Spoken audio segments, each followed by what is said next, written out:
beautiful ones. Welcome back to Shelter in the Storm with A Course in Miracles lesson number 80.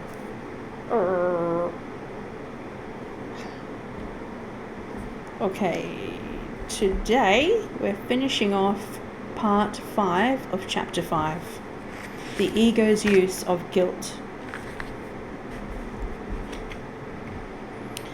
The ego cannot oppose the laws of God any more than you can, but it can interpret them according to what it wants, just as you can. That is why the question, "What do you want?" must be answered. You are answering it every minute and every second, and each moment of decision is a judgment that is anything but ineffectual. Its effects will follow automatically until the decision is changed. Remember, though, that the alternatives themselves are unalterable. The Holy Spirit, like the ego, is a decision. Together, they constitute all the alternatives the mind can accept and obey. The Holy Spirit and the ego are the only choices open to you. God created one, and so you cannot eradicate it. You made the other, and so you can. Only what God creates is irreversible and unchangeable. What you made can always be changed, because when you do not think like God, you are not really thinking at all. Delusional ideas are not real thoughts, although you can believe in them. But you are wrong. The function of thought comes from God and is in God. As part of His thought, you cannot think apart from Him. Irrational thought is disordered thought, and God Himself orders your thought, because your thought was created by Him. Guilt feelings are always a sign that you do not know this. They also show that you believe you can think apart from God and want to. Every disordered thought is attended by guilt at its inception and maintained by guilt in its continuance. Guilt is inescapable by those who believe they order their own thoughts and must therefore obey their dictates. This makes them feel responsible for their errors, without recognizing that by accepting this responsibility, they are reacting irresponsibly. If the sole responsibility of the miracle worker is to accept the atonement for himself, and I assure you it is, then the responsibility for what is atoned for cannot be yours. The dilemma cannot be resolved except by accepting the solution of undoing. You would be responsible for the effects of all your wrong thinking if it could not be undone. The purpose of the atonement is to save the past in purified form only.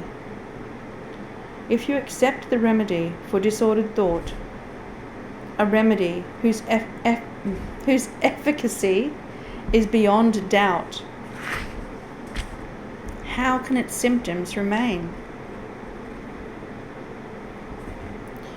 The continuing decision to remain separated is the only possible reason for continuing guilt feelings. We have said this before, but did not emphasize the destructive results of the decision. Any decision of the mind will affect both behavior and experience. What you want, you expect. This is not delusional.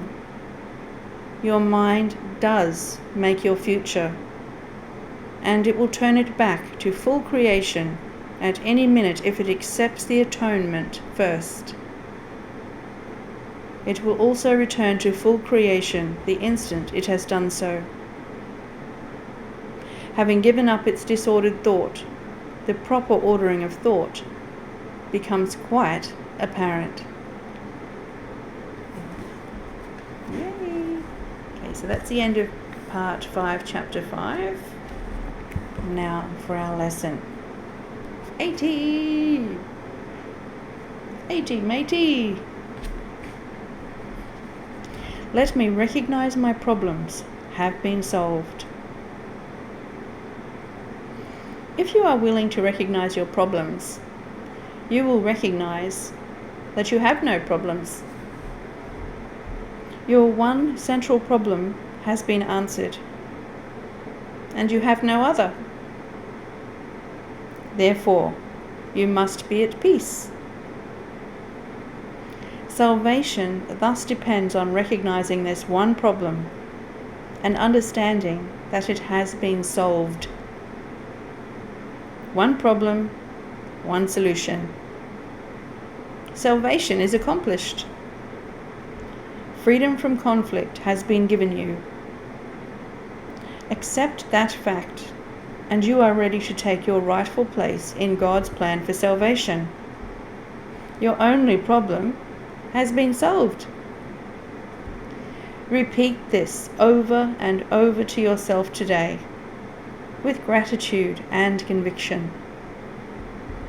You have recognized your only problem, opening the way for the Holy Spirit to give you God's answer. You have laid deception aside and seen the light of truth. You have accepted salvation for yourself by bringing the problem to the answer.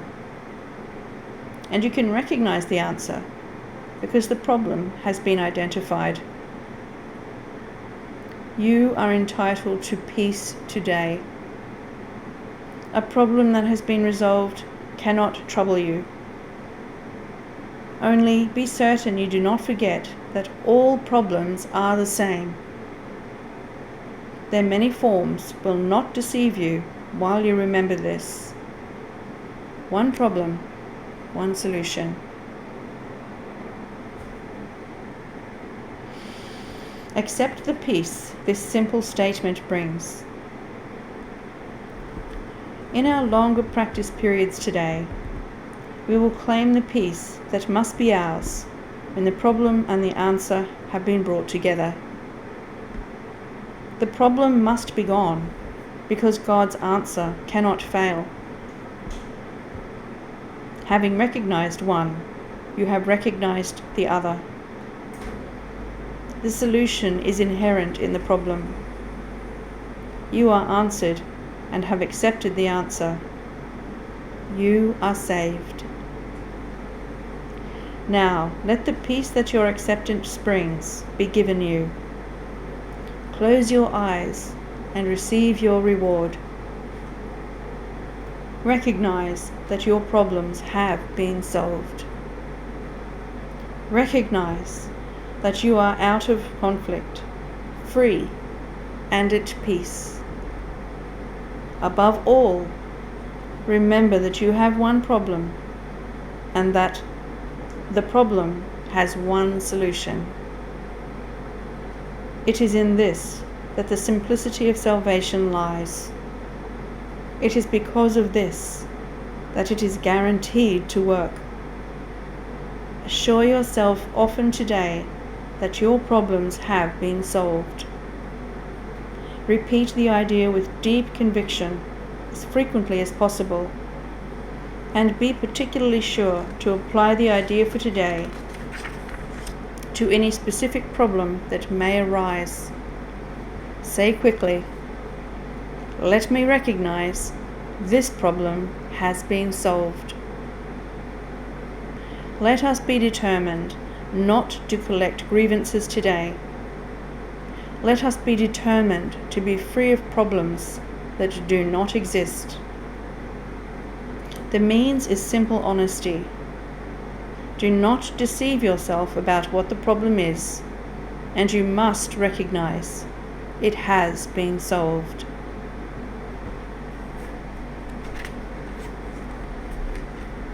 Okay.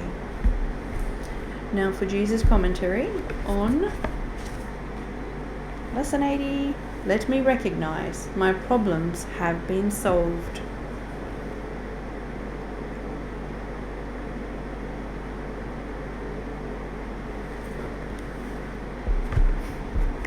Light bulb moment. You are blessed beings, indeed. I am that one you know as Jesus. This is one of those lessons your ego just has a really hard time with. We want you to bring your attention to that saying often bandied about in your society, that the solution to a problem cannot be found in the same frequency or level of consciousness in which it was created. This is very similar to what this lesson states. If you stay down in the frequency of the problem, then you cannot find the solution. If you adamantly state the fact that the solution is already found, then you just have to follow your consciousness to drift up into the level of consciousness where that solution is. Logically, you can see that every problem has a solution.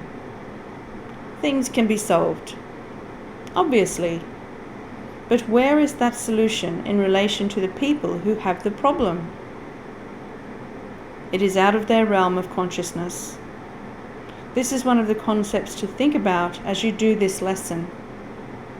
Your level of consciousness right now is down around the problem frequency, and we get you up around the solution frequency.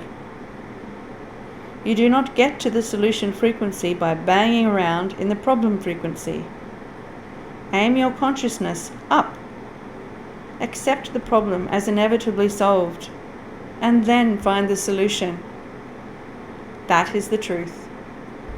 I am that one you know as Jesus, and we will see you again tomorrow. Namaste, dearest ones.